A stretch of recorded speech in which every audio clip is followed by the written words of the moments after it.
Bismillahirrahmanirrahim. Assalamualaikum warahmatullahi wabarakatuh. Selamat pagi dan salam sejahtera buat kita semua. Perkenalkan, nama saya Andi Dwi Muhammad Abdul TSPMP, salah satu dosen tetap program studi S1 Agroteknologi Fakultas Sains dan Kesehatan Universitas Andi Sudirman.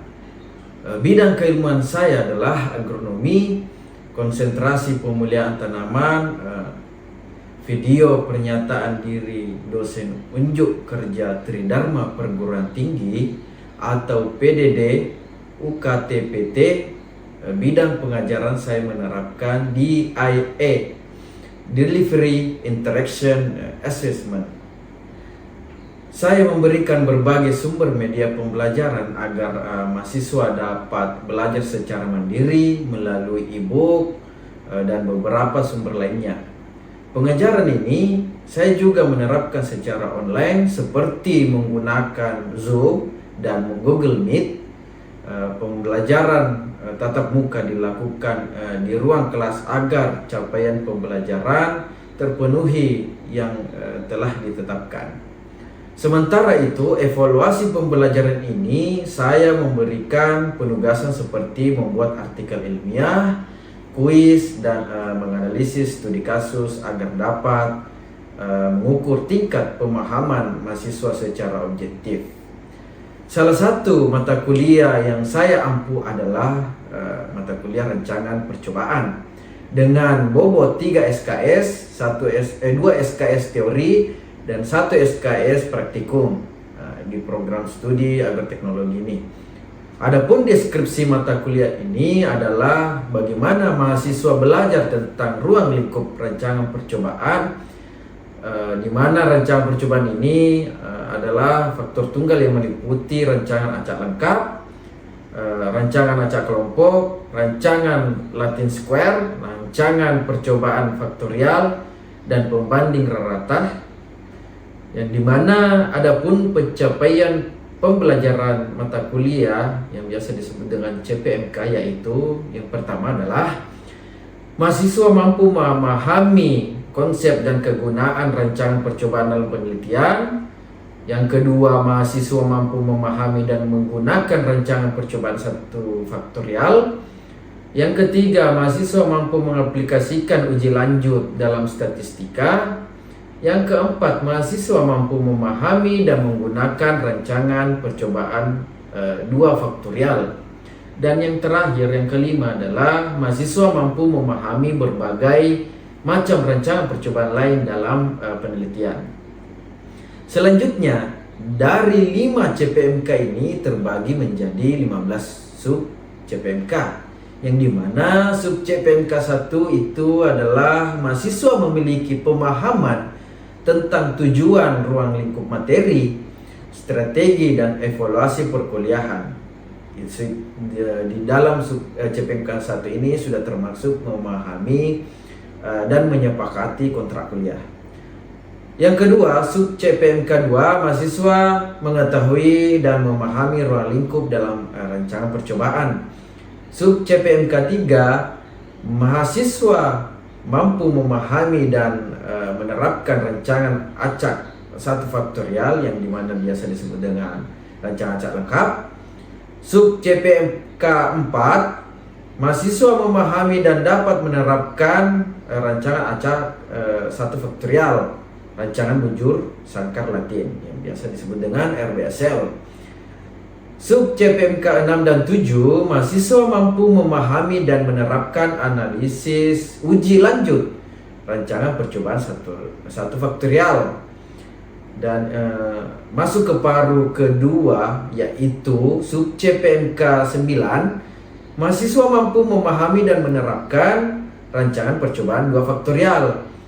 Sub CPMK 10, mahasiswa memahami dan menganalisis percobaan dan faktor dalam RAL. Sub CPMK 11, mahasiswa mampu menganalisis percobaan 2 faktor dalam RAK. Sub CPMK 12 dan 13, mahasiswa mampu memahami dan mereview perkuliahan rancangan percobaan 2 faktorial. Dan mahasiswa mampu menganalisis rancangan percobaan peta terbagi yang biasa disebut dengan split plot design. Sub CPMK 14 dan 15, mahasiswa mampu memahami dan menganalisis rancangan percobaan blok terpisah yang biasa disebut dengan strip plot design. Mahasiswa juga mampu mereview perkuliahan rancangan percobaan split plot dan strip plot design. Kemudian ada beberapa bobot penilaian dari pengajaran mata kuliah ini, yaitu yang dimana adalah kehadiran 15%, tugas mandiri 10%, presentasi 15%, kuis 15%, ujian tengah semester 20%, dan ujian akhir semester 25%. Selanjutnya saya akan menampilkan cuplikan perkuliahan secara offline atau tatap muka di ruang kelas dengan sub bahasan rancangan peta terbagi atau terpisah. Selamat menyaksikan. Ya, oke. Bismillahirrahmanirrahim. Assalamualaikum warahmatullahi wabarakatuh. Waalaikumsalam warahmatullahi wabarakatuh. Bagaimana kabar semua? Alhamdulillah. Alhamdulillah kita berada di ruang kelas ini guna melaksanakan perkuliahan rancangan percobaan ya. Sebelum saya memulai, alangkah baiknya kita melakukan berdoa terlebih dahulu sebelum mulai perkuliahan ini. Berdoa dilakukan dengan sesuai keyakinan masing-masing. Berdoa dimulai.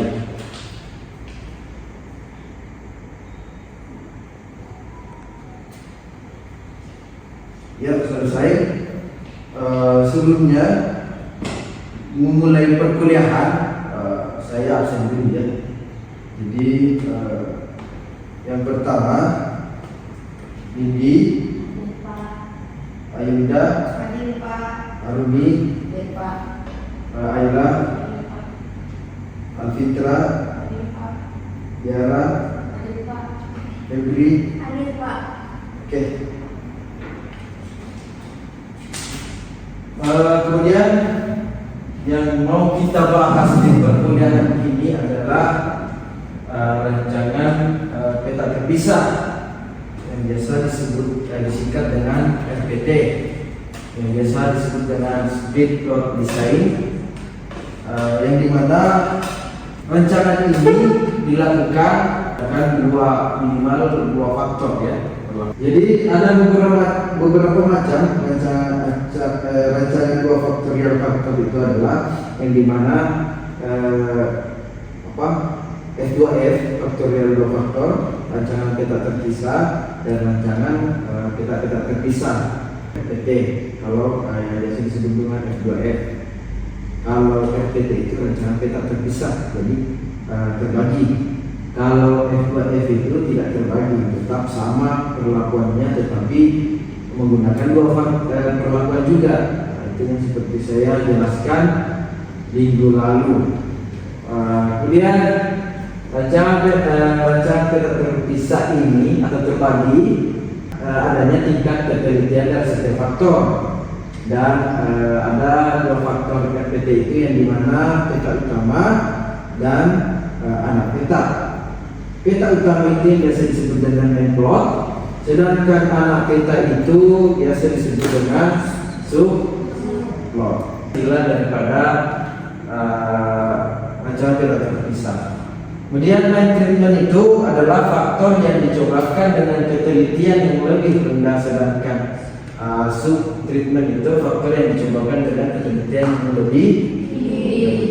Jadi ketelitian itu yang ada daripada anak peta, kemudian peta utama itu yang lebih rendah. Jadi yang diutamakan itu adalah anak peta. Sedangkan peta utama itu yang lebih rendah. Jadi itulah pada FPT. Kemudian ada model umum rancangan peta terpisah. Ini di mana nilai pengamatan pada baris, kemudian ada nilai rata-rata umum, pengaruh kelompok, kemudian ada pengaruh galat, pengaruh aditif, pengaruh interaksi taraf, pengaruh galat dari taraf ke peta utama. Jadi ada beberapa macam. Kemudian RPT ini sangat baik digunakan di dalam percobaan. Jadi contohnya ini adalah respon pupuk dan frekuensi pengairan terhadap pada tanaman kapas. Menggunakan percobaan faktorial biasanya dilaksanakan dengan rak, RAL, RDSL, maka akan menimbulkan kesulitan. Jadi tidak cocok menggunakan rancangan acak kelompok, acak lengkap, acak jurusan galaktik kalau menggunakan dua perlakuan. Jadi kalau menggunakan lebih daripada satu perlakuan itu ada beberapa rancangan yang harus digunakan. Masuklah kepada RPT ini. Jadi ada respon pupuk terhadap frekuensi pada tanaman kapas. Jadi yang harus kita dapatkan adalah bagaimana respon terhadap pupuk N terhadap tanaman kapas sehingga hasilnya itu bisa optimal nantinya. Dia ada contoh juga beberapa respon beberapa varietas kedelai pada macam pengolahan tanah. Jadi di mana apakah ada perbedaan respon varietas untuk tanah yang diolah dengan yang dibajak, digaruk dan ditarik sapi. Ada juga namanya kontrol, itu tanpa diolah apapun, ya, tanpa diolah menggunakan alat-alat pertanian. Kemudian jika menggunakan hewan ternak ini untuk menarik bajak atau menggaruk, maka memerlukan peta yang luas untuk macam pengolahan tanahnya. Jadi oleh karena itu pengujian respon varietas ditempatkan untuk setiap pengolahan tanah sebagai peta utama dan macam varietas sebagai anak peta. Sebelum saya lanjut untuk rumusnya, ada yang mau ditanyakan? Jadi sebelum masuk kepada rumus, ada yang mau ditanyakan? Ya, silakan. Diva, Tadi disebutkan Pak bahwa tingkat ketelitian pada peta utama itu lebih rendah, sedangkan pada anak peta itu memerlukan ketelitian yang lebih tinggi. Jadi pertanyaannya Pak, kenapa dari keduanya memiliki tingkat ketelitian yang berbeda? Ya, terima kasih, pertanyaan yang sangat bagus. Jadi disitulah perbedaan antara anak peta dan peta utama itu. Kenapa saya tadi mengatakan bahwa anak peta itu yang diutamakan dibandingkan dengan peta utama? Karena ada dua faktor perlakuan yang digunakan, misalnya ya tadi respon terhadap pupuk N terhadap varietas, misalnya varietas kapas, beberapa varietas kapas juga. Yang mau kita dapatkan di anak peta ini adalah hasil yang meningkat daripada varietas kapas itu, beberapa varietas kapas. Sedangkan peta utama itu hanya memberikan interaksi kepada varietas. Jadi interaksi keduanya yang memberikan respon terhadap tanaman itu dari pupuknya. Yang mau kita lihat hasilnya itu adalah tanaman daripada varietas tersebut atau varietas tanaman kapas. Itulah kenapa yang diutamakan itu anak peta, yang kemudian untuk memberikan tingkat ketelitian yang lebih tinggi itu yang dimana pada hasil, bukan terhadap hanya perlakuan saja. Jadi yang kita butuhkan hanya hasil yang optimal saja, ya. Baik, varietas kedelainya misalnya nomor 29, ada namanya V2 itu varietas milis, V3 varietas lokon, V4 varietas orbak. Jadi jumlah kombinasinya di mana itu adalah T, pengolah tanahnya itu 3 dan varietasnya itu ada 4. Jadi 3 kali 4 sama dengan 12, yang dimana bisa kita lihat pengacakan itu ada T0 V1, T0 V2, T0 V3, T0 V4. Kemudian T1, T1 V1, T1 V2, T1 V3, T1 V4 dan seterusnya. Prosedur pembuatan denah ini. Nah, ini harus kita perhatikan baik-baik ya. Harus perhatikan dengan seksama karena salah pengacakan berarti jadi blok itu biasanya disebut dengan kelompok. Pembagian blok itu sesuai dengan prinsip lokal kontrol. Jadi setiap blok itu dibagi menjadi peta utama. Banyaknya peta utama dalam tiap blok sama dengan macam manajemen. Penempatan manajemen harus diacak. Kemudian dibagilah peta utama ke dalam anak peta. Jadi banyaknya anak peta itu dalam setiap peta utama sama dengan banyaknya perlakuan anak peta. Kemudian penempatan anak peta juga itu ke dalam peta utama dilakukan secara acak juga ya. Memang harus yang namanya pengacakan ya harus dilakukan secara pengacakan juga. Nah inilah pengacakan peta utama. Pada setiap kelompok itu ada 3 kelompok. Nah, jadi misalnya ada ini. Yang pertama satu perlakuan saja contohnya yang diacak. Nah, ini kan teracak T0, T2, T0. Yang T2, T0, T1. Jadi begitu seterusnya harus dilakukan pengacakan. Kemudian pengacakan anak peta pada setiap peta utama ini contoh misalnya kelompok 1 yang saja ya. Nah ini pengacakannya misalnya T0, V4, T0, V1, P3, P2. Nah inilah pengacakan, tidak beraturan, namanya diacak. Kemudian masuk kepada DNA rancangan peta terpisah atau terbagi. Ini 3 kelompok. Jadi bisa dilihat di gambar di kelompok 1 itu misalnya pengacakannya T0 pertama, bisa T2, dan T1. Mau pengacakannya terserah, mau T1 dulu, baru T0, T2, nah itu bisa. Di kelompok 2 ini misalnya T2, T0, T1. Yang kemudian anak petanya itu harus teracak. Harus teracak anak petanya. Karena yang menilai responnya itu adalah anak peta. Interaksinya nantinya. Kalau di pendidikannya berhasil melakukan interaksi antara 2 perlakuan itu. Jadi di kelompok itu dan bebas kelompok. Kelompok itu dikurang 1 ya. Pokoknya semuanya dari kelompok peta utama acak dan anak peta interaksi sehingga DB total itu semuanya dikurang 1. Jadi kelompok itu kurang 1 misalnya 3 dikurang 1 menjadi 2. Peta utama itu peta utama dikurang 1, 3 dikurang 1 itu 2 karena peta utamanya ada 3 tadi kan.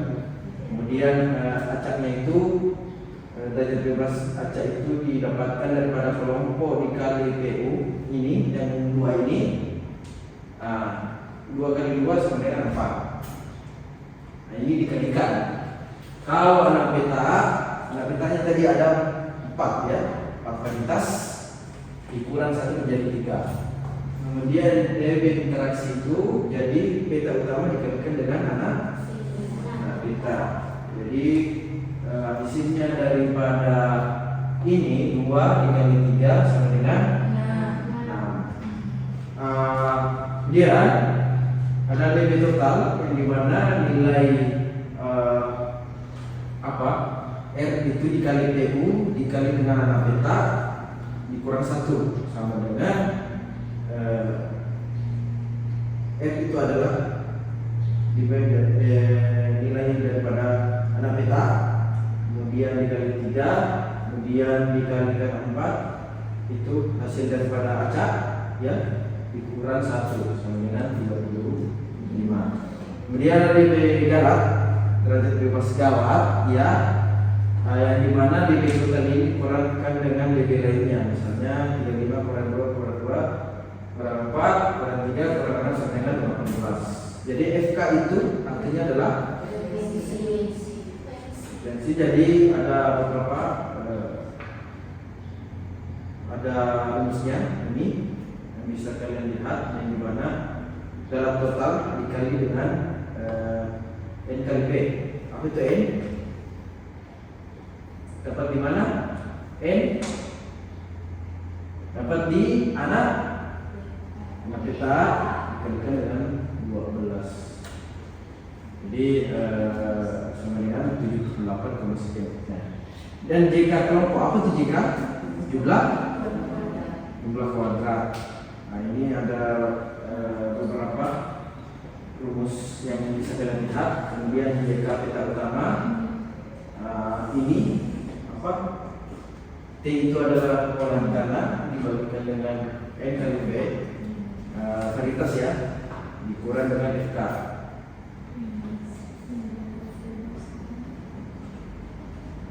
Dan JK acak. Apa itu JK? Ada yang tahu? Jumlah kuadrat. Jadi ada JK acak, JK anak peta, JK anak peta kali peta utama dikalikan dengan peta anak peta, kemudian JK total, JK acak, kemudian KT kelompok, KT peta utama. Jadi ini rumus-rumusnya. JK acak itu adalah daripada peta utama dibagi dengan varietas dikurang FK, dikurang JK kelompok dan JK peta utama. Kemudian rumusnya JK AP itu jumlah anak peta dikalikan dengan N kali T kurang FK. Kemudian rumusnya daripada J jumlah kuadrat peta utama dan anak peta itu adalah yang dimana hasil daripada interaksinya ya dikalikan dengan jumlahnya, dibagi dengan jumlahnya dikurang FK dikurang JK total, jika peta utama dikurang dengan JK anak peta. Ini JK total, ini totalnya ya dikurangkan dengan FK, kemudian JK acak itu JK total dikurang JK lainnya.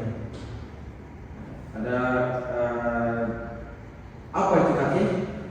Kuadrat tengah. Jadi JK kelompok itu dibagi dengan DB kelompok. Itulah hasil daripada kuadrat tengah kelompok. Dengan kemudian KTPU, JKPU itu dibagi dengan DBPU. Akan mendapatkan daripada hasil KTPU. Kemudian KT acak. KT acak ini apa itu KT? Kuadrat tengah. Kemudian KT AP, KT peta utama dengan peta, KT acak, F hitung kelompok, F hitung PU, F hitung AP, F hitung PU kali AP, F tabel kelompok, F tabel PU, F tabel anak peta, F tabel. Tabel ANOVA ini mempunyai dengan koefisien keragaman, yang dimana koefisien keragaman daripada nilai A itu acak pertama dan acak B. Jadi nilai koefisien keragaman ini ketika nilai di atas rata-rata umum, misalnya 15 sampai 20 ke atas itu 20% maksudnya, itu dipengaruhi dengan lingkungan. Di bawah itu dipengaruhi dengan interaksi. Jadi karena interaksi berpengaruh sangat nyata, maka yang dilakukan uji lanjut hanya interaksi anak peta dengan tampola dengan varietas. Sedangkan faktor tunggal V walaupun berpengaruh sangat nyata tetapi tidak diuji lanjut karena telah mewakili pada interaksi. Jadi ketika melakukan uji lanjut itu harus kita melihat daripada nilai daripada F tabel. Jadi misalnya ketika F tabel ini dia lebih kecil daripada 0,01 dan 0,05 berarti tidak nyata. Kalau dia agak lebih besar daripada ini, nilainya angka F itu kita lihat. Kalau dia lebih besar daripada 0,5 dan 0,1 itu bisa disebut dengan nyata. Kalau sangat nyata sudah melampaui daripada jauh daripada nilai F tabel. F hitungnya kita lihat di sini. F hitung untuk menentukan nyata dengan tidaknya. Jadi ada beberapa rumus uji lanjut yang dibandingkan dengan rumus BMT ya, olahan tanah ya. Jadi dilakukan uji lanjut pada setiap peta utama yaitu T0, T1 dan T2.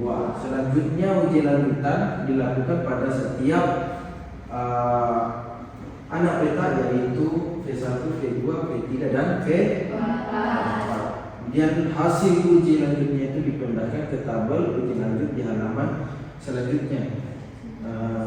Maksudnya ada nanti dilakukan di Excel. Sejauh ini ada yang dipertanyakan? Ada yang mau bertanya? Sebelum kita akhiri perkuliahan ini, ada yang bertanyakan? Kalau tidak ada, sudah jelas. Oh ya, silakan. Terima kasih atas kesempatan yang kami berikan. Adapun pertanyaan saya yaitu jika ada salah satu anak peta datanya kosong, apakah kita boleh langsung mengambil nilai rata-rata kelompok atau hal ini justru dapat memicu error pada hasil analisis tabel analog kita, dan jika terjadi error apa solusi terbaik untuk hal ini? Oke. Baik, Bagus, terima kasih atas pertanyaannya Alfitra ya. Pertanyaan sangat bagus. Jadi kalau data yang tidak ada atau yang disebut dengan data hilang, itu yang namanya data hilang.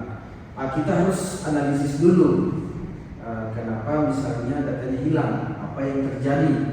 Yang pertama itu yang terjadi karena kelalaian kita sendiri. Yang kedua memang tanamannya mati.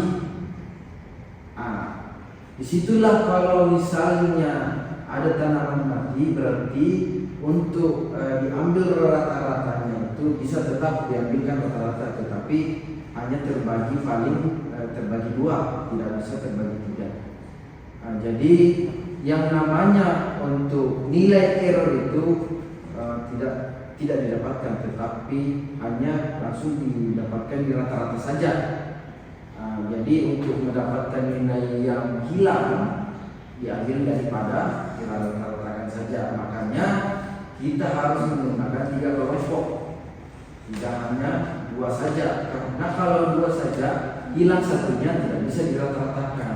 Itulah nilai tunggal saja. Makanya kita harus menggunakan 3 kelompok supaya mendapatkan 3 nilai rata, bukan cuma hanya 2 atau 1. Kalau hanya 2 atau 1 nilainya bisa error nantinya. Nanti untuk cara mendapatkan nilai data hilang itu ada di perkuliahan selanjutnya, pertemuan selanjutnya untuk mendapatkan nilai data hilang. Oke, sudah paham? Oke, terima kasih. Masih ada pertanyaan? Terima kasih. Perkuliahan ini saya akhiri, lebih dan kurangnya mohon dimaafkan. Wabillahi taufiq wal hidayah. Wassalamualaikum warahmatullahi wabarakatuh. Waalaikumsalam.